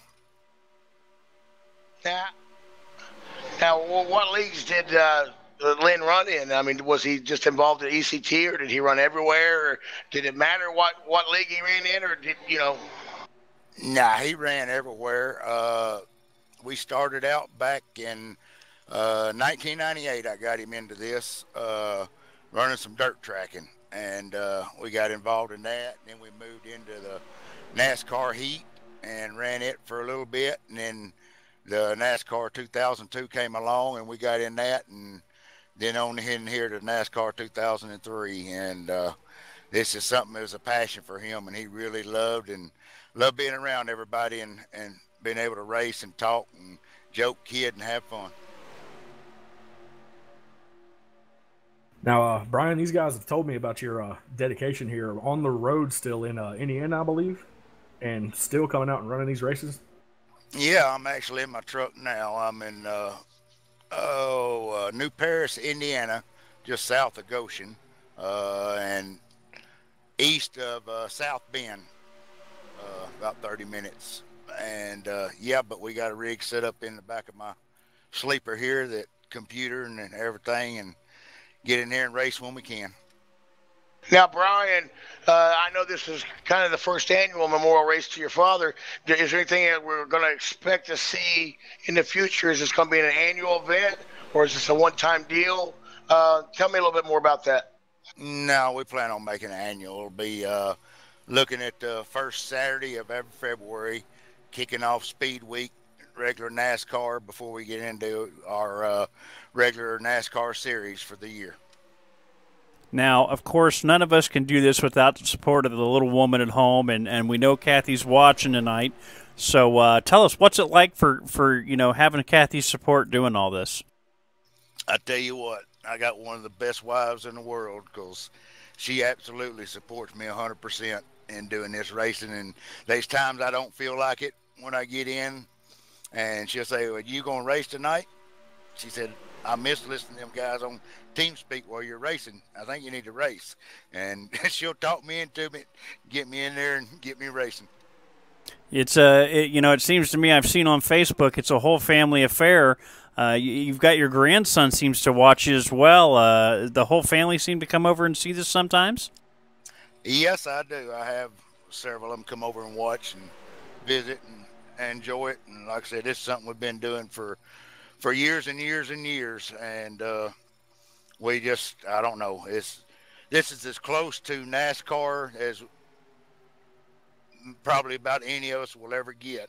But it's just as real for us out here individually racing our own trucks against 20, 30 other guys all the time. And, it's just a passion. It's something that everybody enjoys. Real good. Well, as we're looking at things right now, it looks like we're going to start getting pit stops here, green flag pit stops, starting again on lap 73. Now, Brian, as far as your pick tonight, who do you think is going to be on the winner tonight? And also, as far as Brian Voiles Trucking, is there anything else that we can expect later on this year as far as sponsorship or races going on? Yeah, we've got several different things. We got some series that we're going to sponsor. We got BSR's got the truck and the cup and the CTS series. Xfinity, and we're looking at doing something with them, and we've been talking and looking at doing some work with OSR, doing some sponsorship on their series also. Well, I'd like to tell you thank you for everything that you do, and everything for Draft Masters and stuff like that, and I hope that you enjoy the rest of the race. It looks like we got some pit stops, green flag pit stops going on, so I'll turn it back over to OSR Kyle. As we see the field peeling off now, looking like Chevy's going to take the low line in. He's the first one into the pits. We see about six trucks. I always make that mistake. Going in, it's going to be him, spoiler, the 343 of Bubba, the 95 of John Forgione, and the 510 of Steven. As they pass the 48, that's Dave Soja already in. Everybody gets in good and clean, so we'll see what happens here. Pardon me as I'm panning through all our cameras here down on pit road. Those guys are making their way out, and we'll see the next group starting to come in. And this will really show, too, who has what amount of damage as far as running in a group goes, because these guys are going to be all broken away. Oh, we got a spin coming off of pit road. I got hit by the 41 of Spoiler, looks like. Got spun around, but Spoiler kept going. Sounded like I don't know if that was the 41 of Trogdon or not. Or maybe he was in behind him when it happened. I think it was just too much gas and spun it around. It's a tough thing to do. You come off of pit road and you're trying to hold on. It's easy, especially in these trucks, not only to spin it but to blow a gear. In the CTS physics, but looks like John Forgione will lead the 41 of Spoiler. Those guys are coming around, starting to make their way through. I went back and looked, and yeah, just coming off of pit road, he gave it a little too much gas, and it kicked the back end out from behind him. Yeah, Brian, when you're in these late races, these late green flag runs, what's your strategy as far as when you get in these little packs? How do you strategize to try to catch back up with these kind of bigger packs? About all you can do is, man, you just try to get everybody nose to tail and push as hard as you can and run as smooth as you can. And sometimes, you can get a big enough pack. It usually takes about 5, 6 trucks to actually make ground on the front pack if you're behind, as long as they are running too wide. Now, if they single file, the more trucks you have, the faster you'll go. Looks like as it all starts to shake out here, everybody trying to make things happen. Looks like the leader that time at the stripe is going to be OSR Poor Boy. He's got the 38 machine of Pockets down below him. We're side by side. It's going to be Pockets and Poor Boy, followed by Joba and Chevy. Then it's Brain Fade, and looks like Larry Yeager, maybe? Scar and Larry Yeager. Scar and Larry Yeager, yeah. Now, see, when you're in this position, what's the best line to have? You know, you want to stay up top, you want to stay down low, you want to try to catch them up. With these right now, you want to stay away from these lap cars as they go 3 wide. Wow, there's some feats of driving right there. Good job by all those drivers. Everybody keeping it straight. I tell you, Pockets and Poor Boy doing an outstanding job leading their lines through underneath Cauley, Bama, and Fox there in the 77. I see Nelly tucking into that low line there at the very back. We haven't heard much out of him tonight. Nelly, yeah. Go ahead. Yeah, it looks like we've only got 8 trucks really in that pack for the lead. But we still got 16 trucks on the lead lap. So, 16. Fox is 16th. It looks like he may lose the draft when it's all said and done. But, you know, what's your strategy when we get later on these runs to try to stay in this little pack and maybe contend for a win? Maybe I get Brian Boyle's thoughts on that. Yeah, the biggest thing is, you know, you just try to match up with, you know, who you can run the best, and, you know, you work with anybody and everybody to get to the front, and then you just hope that you can hold everybody off at the end of it. But a lot of these guys, you know, there's some of these guys out here that's worked together for a long time, and any of these guys in this pack are capable of winning this race, and it'll just come all down to who's going to help who at the end of it. Now, you were speaking of that. Now, what about teammates as far as BSR, OSR? Do you try to stick with your teammates, you know, BSR, or do you go with the person that has the least amount of damage when it comes to the end of this race? No. You got certain guys work together, and but we don't do it that way here. We just run and try to get to the front and try to win the race. Now, if you're coming down to closing laps and you got somebody on your tail and there's nothing they can do, no place for them to go, I mean, all they're going to do is push as hard as they can push to get the best finish that they can get. All right, well, as we look at it right now, out of North Little Rock, Arkansas, our leader, BSR Pockets, leader of the Bomb Squad racing troop here tonight, doing a great job. He's got Poor Boy from OSR behind him.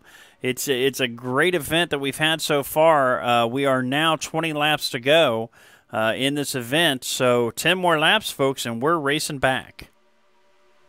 You know, we've seen a fairly good mix of drivers up front too. We're seeing some guys up front now that haven't been up there at all. It's been kind of riding at the back and biding their time, and now they see the chance to bite. Now, is that an attrition type thing, or is that planned? You know, you got to stop and think, should I stay in the back all race and hope that I don't get caught up in this wreck, or should I run up front? So it's kind of a, I don't know what to do type scenario until you get to the end of these runs. There's absolutely 2 schools of thought. I'm going to be in the back so I can see everything happening in front of me and avoid it, or I'm going to be in the front and watch everything happen in my mirror, and it won't affect me. Sometimes neither one of them is right. The best laid plans of mice and men can go to heck the moment the green flag comes out. I think tonight, though, it's been a little bit of both. It's definitely been a war of attrition for some of these guys, but I think part of their plan, too, was to hang back and hope for it to go that way. Well, the cream rises to the top, so to speak, and regardless of damage or not, you're going to see some of these guys up front that you usually don't see at the end of the run, at the beginning of the run, so to speak.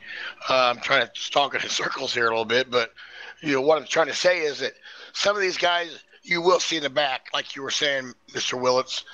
They'll run all in the back the whole race until it's time to go.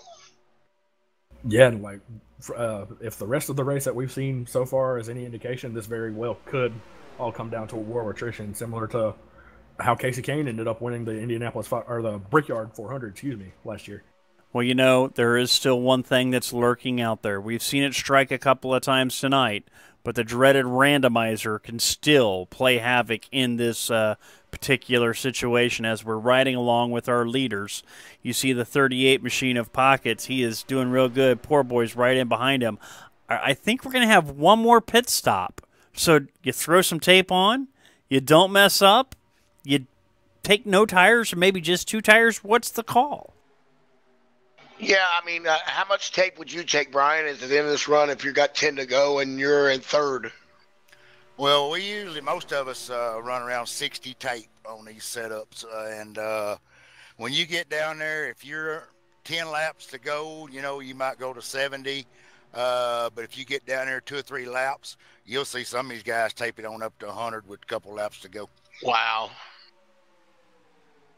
And that also, like you guys were saying, that depends on how many laps you have left, too, is how much tape you had. Absolutely. As we see everybody trying to fall in behind, we've got lead lap cars, we've got lap down cars. Dave Socha back there, fifth truck back, looking for a caution here in the next few laps, because once we get to 10 laps to go, folks, there are no lucky dogs, there are no wave arounds. So he's trying to find his way back onto the lead lap, because even if he gets a lucky dog at this point, it takes but 1 lap to find your way from the back to the front when you're in that big pack, especially when there's damage on a lot of these trucks.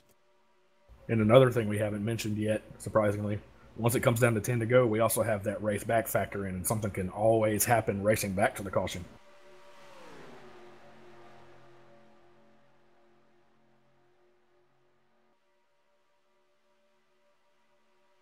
It's again, I'm going to say it's always interesting listening to the race channel in my other ear.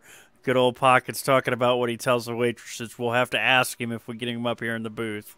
But you know, it's a great group of guys that we see racing here tonight. They race together every week. They've got the utmost respect for each other. And everybody right now just in tow behind the leader, trying to see what happens as we come back around looking for pit stops here in about 4 or 5 laps.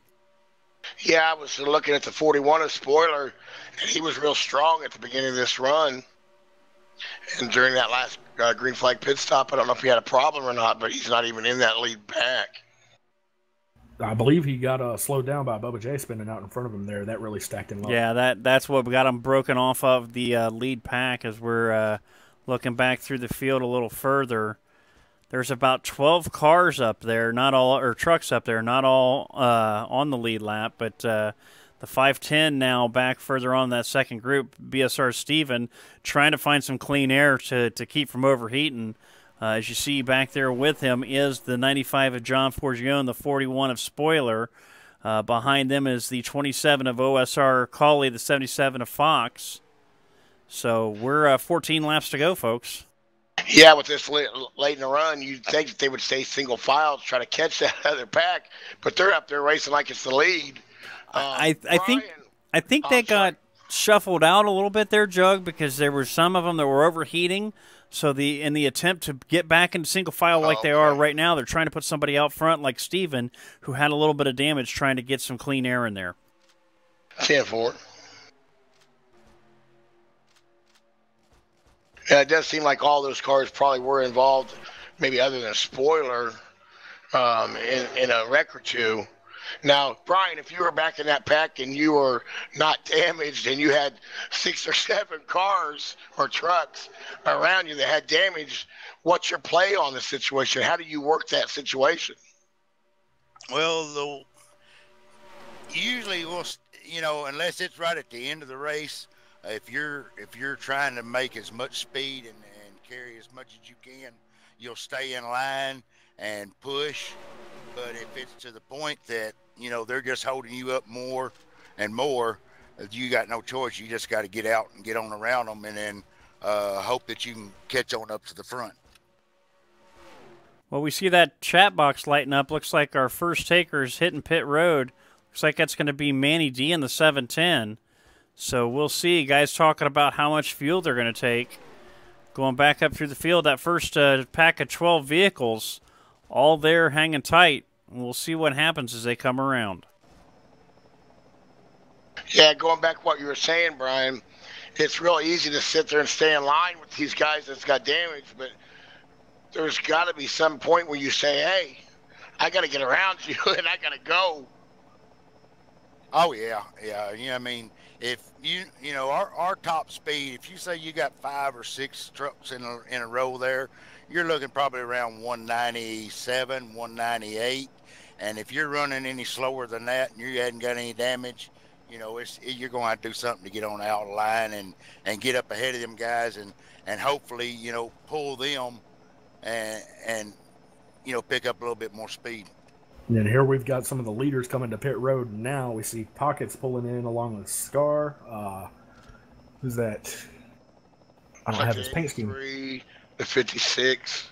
Is that Brain Fade? That's the 83 and the 49. It's Scar and Brain Fade back there with them. All of them got onto pit road cleanly. And that second pack is starting to make a little bit of headway. It's tough to do so when you're trying to catch up with 12 cars or trucks. A lot of them look like they just took fuel only. At this point in the race, I think that's the safest bet. You say fuel and tape, Brian? Yeah, fuel and tape, I guarantee you. Well, we will be at 10 laps to go the next time the leaders cross the line here. Everybody coming out of the pits good and clean. Next group coming out, and these guys are being real careful on that apron because first gear will spin the tires very easily in these trucks. Now, Brian, with 10 laps to go and the green flag stops, how much tape would you take? I mean, 100 seems like a lot, but, I mean, you might want to try that, right? No, you can't go with 100. That's way too many laps. You won't get about 4 laps if you're lucky out of 100 tape. Probably most of these guys, I'm going to say 70, 75 probably at the max with 10 laps to go. Poor boy, our current leader there, driving out of Turkey Creek, Kentucky in the OSR camp in the Monster Energy Racing number 24. Still trying to hold on. I don't know if these guys in this pack are going to have enough fuel or not. They may be looking to see if another caution comes out. Sounds like the leader will be coming to pit road this next time. Well, I'll tell you one we haven't talked about all night long is 65 of Hot Rod. We haven't really seen him up front, but here at the late stage of this race, he's running third right in front of the 48 of OSR Racer X. Yeah, Hot Rod, Larry Yeager, he's another one that'll sneak in there at the end. You gotta watch him. Absolutely. It sounds like those top three, they're going to pit, and that's a tough break for Soja in the 48. He is now trapped a lap down. The only way he can make that up is doing it the hard way because we are under 10 laps to go. As you see the leaders peeling off. Looks like Hot Rod's going to stay out. Well, I'll tell you what, the 96 of Chevy Chase, he's the king. Oh no! Yeah, it looks like I was getting ready to say he's the king of that hot pit, but it kind of bit him in the rear end, so to speak, on that stop. No, I think Roger did. Well, maybe, I don't know if maybe Roger wasn't expecting him to slow down that much because he saw him passing him on the inside that fast. Yeah, it was definitely a lot of apologies going on there on the driver radio. Tough break for both the 24 and the 096. But right back out in the front is going to be the 65 of Hot Rod. I don't know. We'll see what happens. Looking back through the field, it looks like only the top 11 are on the lead lap. Yeah, I don't think the 24 is going to be able to get up to speed and catch this when this pack comes around to them. What do you think there, Mr. Pegg? I don't know. That it didn't seem to hurt him anywhere near as much as it did Chevy. But he's probably... Yeah, he's going to lose the draft. Yeah. That's all it takes, though, at these big restrictor plate tracks. It's just a little bit of a hiccup, and that's the end of it. Well, sometimes it's somebody else's hiccup that gets you, but it looks like it's going to relegate the lead back to the driver out of North Little Rock, Arkansas, driving the 38 machine. That's going to be BSR Pockets and the hot Drunken Cow Jerky ride. But it's not cycled through yet, but by the time we cycle through all these pit stops, I believe that's who our leader's going to be. Yeah, the only thing the 24 can hope for now is a late race caution. But with only 6 to go, even, in the next couple laps of the caution, it may end under a caution. I was just about to bring that up. Yes, if they don't get one here in the next lap and a half, 2 laps, then that's probably the end of the race. Now, are all 4 of these guys right here on the lead lap, correct? They're all fighting for the win. It might just come down to them. We'll see. Looks like Hot Rod may have. See if timing and scoring updates here. I'm showing Pockets in 4th place as of right now. Yeah, that's what I'm seeing too. Pockets making it up to 2nd now. But whether or not he's a 2nd behind Hot Rod. No, they'll catch Hot Rod. Yes, but at this point, you're 10 laps to go. Do you try the block, Brian? No, not as fast as they'll be coming up on him.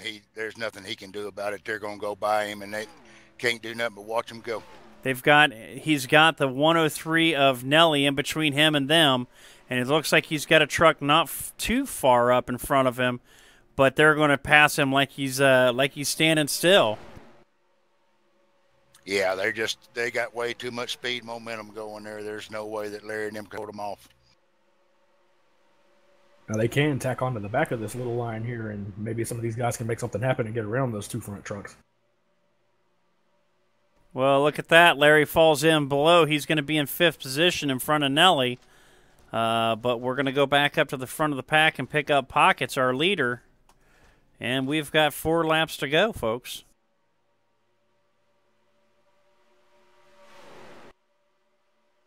Yeah, it looks to me like the 58 is at the 58 behind Pockets, or is that the 56? Yeah, it looks like they may come down for the win with Brain Fade with him in 3rd and 83 of BSR Scar in 4th. That second group of 3 trucks there looked like they were about to jump out to the high line and try to make something happen for a second, but they fell back in line. Well, yeah, you've got 6 trucks. You've got trucks. You've got to time it right here. You're only going to have one chance. Brian, when do you make that move?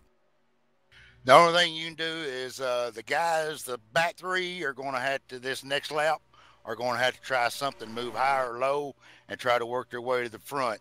Because you get on that last lap, unless somebody blows up or there's a wreck in front of them. Somebody's blowing up right now. Oh, if caution comes out, we'll be racing back. No, if caution's out, it's the end of the race. Yeah, well, they'll still be racing back. Yes, they'll be racing back to the caution. As look like at this.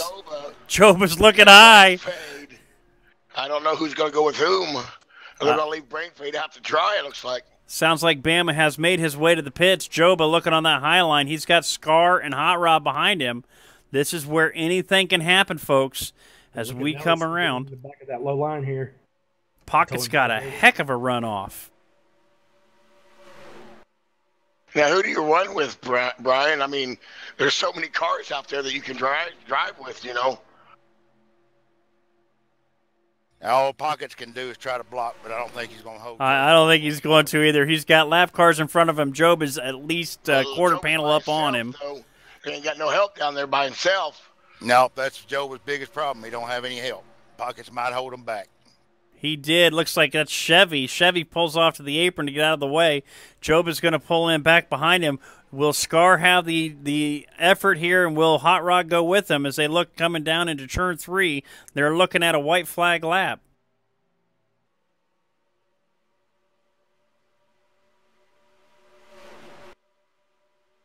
Hot Rod was getting ready to get lapped, or was all the way to the back of it. Now he's in 3rd with 1 lap to go. Oh, Can he do anything? Here it goes. Lap. Everybody's Pockets is in the hot seat, and everybody's looking to eat lunch. He's driving out of that rear view. I promise you, a lot more he is looking out the windshield. Absolutely. It's. Now you got the 65. Oh, he's going to go back up to the top. Here comes Joba looking again. Right now, I think the race is actually for 2nd. I think Pockets has got him covered. He's got about a half a car length advantage unless something happens. Yeah, and your winner tonight is going to be 38 of Pockets. Following him will be the 83 of Scar. Then I believe it will be the 65 of Hot Rod. Now, don't go away, everybody. I'm going to try to talk our... We'll get our top 3. Actually, our 3rd place competitor will be the 56 of Joba. I'm going to try to talk our broadcaster here, Mr. Kyle Willits and Mr. Pegg, into broadcasting this draft master race because I've had so much fun tonight. We'll stay tuned and see if that can happen.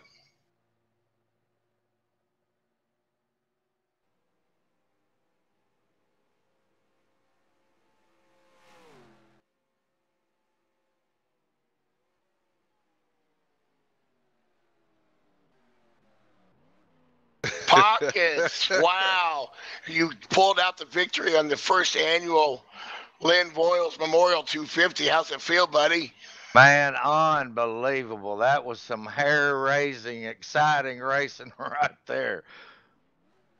That was a clinic in blocking right there. I had to hold off some of the hardest charging sim racers in the business right there, and that is not an easy task. For all you people watching on the broadcast, that is a lot harder than it looks, I promise you. But man, we are excited about that win right there. Absolutely, and you brought it up being a lot harder than it looked, but you did make it look easy. Walk us through those last couple of laps there. Well, we had a great pit stop back there. There was 4 or 5 of us that kind of played the strategy. We kind of agreed to stick together there and pit just a little bit early, which is usually not my forte. I like to play it out as long as I can. And we just all had a good pit stop. We avoided the rush. We worked together good there. My buddy SS Joba, he and I always draft really well together. I wasn't sure if he was going to settle for second place. I knew in a special event like that he wasn't going to. I didn't know when he was going to make his move, but I seen him and I held him off, and I even commented. I said, "Man, I blocked you hard down there," and it shuffled the deck. And Scar came along there, had to throw a couple of blocks on him, but they run clean, they run good. That's just, that's when you're out front, you put yourself in a position to where you do have the, legitimate right to try to hold yourself out there. You've done everything you needed to do throughout the race to put yourself in that position, and it's your right to protect that position. And that's what we did. And we got lucky and brought her home first place for the Drunken Cow Jerky Hot Team. Well, congratulations on your win, Pockets. Back in second place, ladies and gentlemen, the driver of the 83 BSR Scar. Scar, congratulations. Tell us a little bit about your run. Thanks, man. It was pretty exciting, as you see. Pockets, I mean, he's an incredible blocker, and I got close to him. Didn't want to spin him out. Don't want to, that's not the way I race. Tried to just race him hard, and had a little bit of help back there. But yeah, that pitting early, I'm the same way, man. I don't like to do that, but I knew those guys were going in, and that was pretty much my only option was to stick with them, and it was the right call. Well, that's a great run there, Scar. Mr. Kyle Pegg, you got any follow-up questions? Yeah.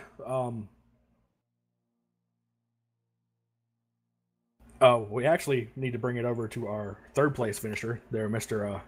SS Jova. How you doing there, bud? We're doing good, man. That was a fun, exciting finish, to tell you that. Absolutely. Tell us a little bit about what was going through your mind there in those last couple of laps. I was following Pockets there. I was thinking about pushing them all the way to the end, and then I said, well, let's make it a little exciting. Then there was a blow up, so I said, well, that's about the time to jump out, just in case the caution comes out, we'll have a race back. And then it was just on the last 3 or 4 laps. I got up behind Pockets, got shuffled back to 7th, and it still made a run for the front, so it was pretty good. It was fun. All right, ladies and gentlemen, we'll bring up to the mic last but certainly not least tonight's sponsor from Voiles Truck and Brian Voiles.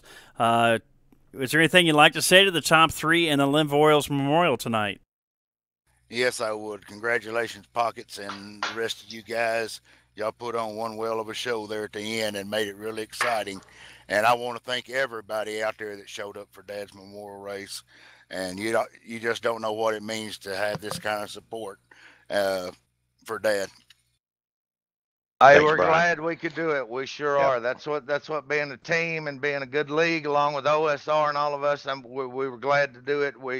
want to give a shout out to your family and all your friends that are watching, and tell them that we enjoy putting this on for them. Absolutely. Amen. Yep. Yep. Thanks, Brian. All right, ladies and gentlemen, on behalf of all of us here at WNFS Broadcasting, Kyle Pegg, Chris Eisenhower, and myself, Kyle Willits, we thank you for tuning in tonight. We want to thank our sponsors one more time, Voiles Trucking, Brian and Kathy. We want to thank Drunken Cow Jerky, Mark Heyman. We want to thank Hello Sunshine Hello.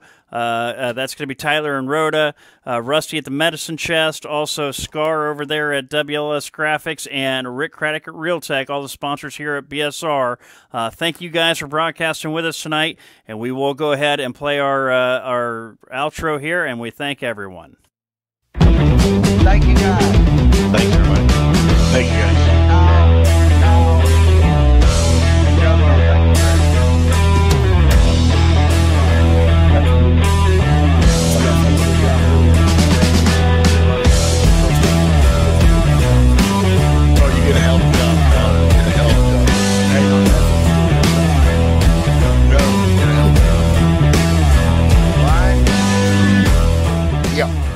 I just saved